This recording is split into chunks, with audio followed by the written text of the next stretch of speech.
नमस्कार दोस्तों, आज मैं फिर आपके सामने आया हूँ। एक्चुअली आज आप लोग सोच रहे होंगे मैं दाढ़ी नहीं बनवाया ना। पहले मैं कहा था सावन में नहीं बनवाता हूँ, तो अभी भी मैं दाढ़ी नहीं बनवाया। मेरा दाढ़ी जैसे था वैसे आज भी है। हुआ क्या, परसों रात में मेरे एक बड़े पिताजी थे, मेरी बड़ी लंबी परिवार है, तो बड़े पिताजी मेरे बीमार थे पिछले 2-3 सालों से। तो परसों रात से ज़्यादा सीरियस हो गए। सीरियस मतलब वो अंतिम क्षणों में थे अपने। फिर हम लोग यहाँ से गए गांव पे। गांव से मैं थोड़ा दूर रहता हूँ, कोहली में। तो रात भर उनके साथ में रहे।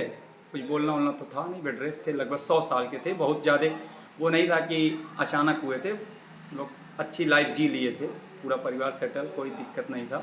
हम लोग का बचपन उनके सामने बीता था। आज जो आपके सामने बोल रहा हूँ, शायद इसको सिखाने में उनका बहुत बड़ा रोल रहा हो। बचपन में हम लोग के परिवार के सबसे बड़े सदस्य थे। 7 भाइयों में सबसे बड़े थे और सबसे लंबी आयु जिए, 100 साल।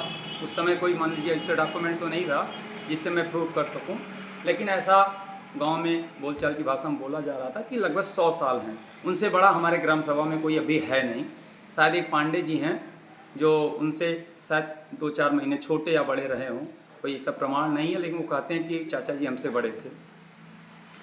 तो रात भर उनके यहाँ थे और सुबह 6 बजे, 6 साढ़े 6 के बीच में उनका देहांत हो गया। और कल ही मुझे दाढ़ी बनवाना था। शनिवार को दाढ़ी बनवाना थोड़ा हमारे हिंदू धर्म में वर्जित है, तो शनिवार को भी मैं नहीं बनवाता हूँ। तो कल उनका सुबह में देहांत हो गया, पूरा दिन उनके मान लीजिए अंत्येष्टि में चला गया। आज सुबह में, हाँ, इसमें एक चीज़ ये हुआ कि कल मेरी जो प्रतिष्ठान है SS मार्ट, ये भी बंद थी पूरा दिन। और रक्षाबंधन का जो लाइब्रेरी में हमारे प्रोग्राम होने वाला था वो भी नहीं हो पाया। और आज सुबह मैं आया, चलो देख लेते हैं लाइब्रेरी कैसा है। और आप लोग अपना रक्षाबंधन का त्यौहार आराम से मनाइए। बहुत लोग राखी बांध लिए होंगे, बहुत अभी रास्ते में होंगे, जा रहे होंगे। और रक्षाबंधन एंजॉय करिए बढ़िया से, दबा के। जो भी गिफ्ट वगैरह देना हो दीजिए। और रक्षाबंधन, ये जो त्यौहार है रक्षाबंधन का, इसमें मतलब रक्षाबंधन ऐसा नहीं कोई ये जो रील बना रहे हैं कोई उपहार देना या लेना है, इंजॉय नहीं। ये रक्षाबंधन एक वचन होता है जो अपने भाई अपने बहनों को देता है और बहन अपने भाइयों से लेती हैं।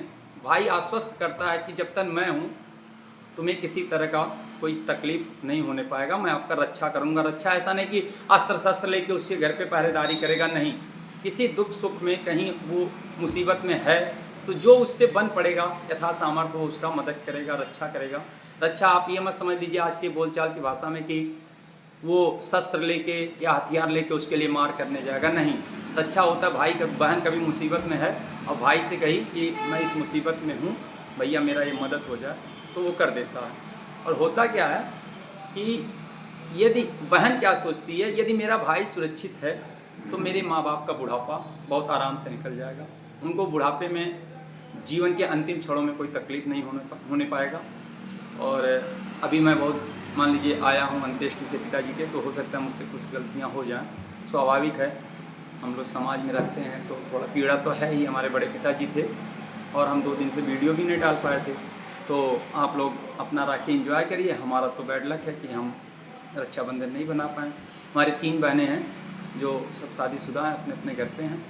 तो प्लान था कि रक्षाबंधन पे जाएंगे। 2 तो यहाँ रहती हैं, बाहर रहती हैं, तो वहाँ भी नहीं जा पाए। और थोड़ा सा तकलीफ़ था परिवार में, लेकिन ये था कि चलो 100 साल जी लिए थे और 2 साल से बेड पे थे। पूरा परिवार बड़ा सेवा किया उनका। और जो नहीं है हमारे बीच में, तो ये तो अटल सत्य है जीवन का, ही मृत्यु ही सबसे बड़ा सत्य है। ईश्वर से प्रार्थना है जहाँ भी हों उनकी आत्मा को शांति दे।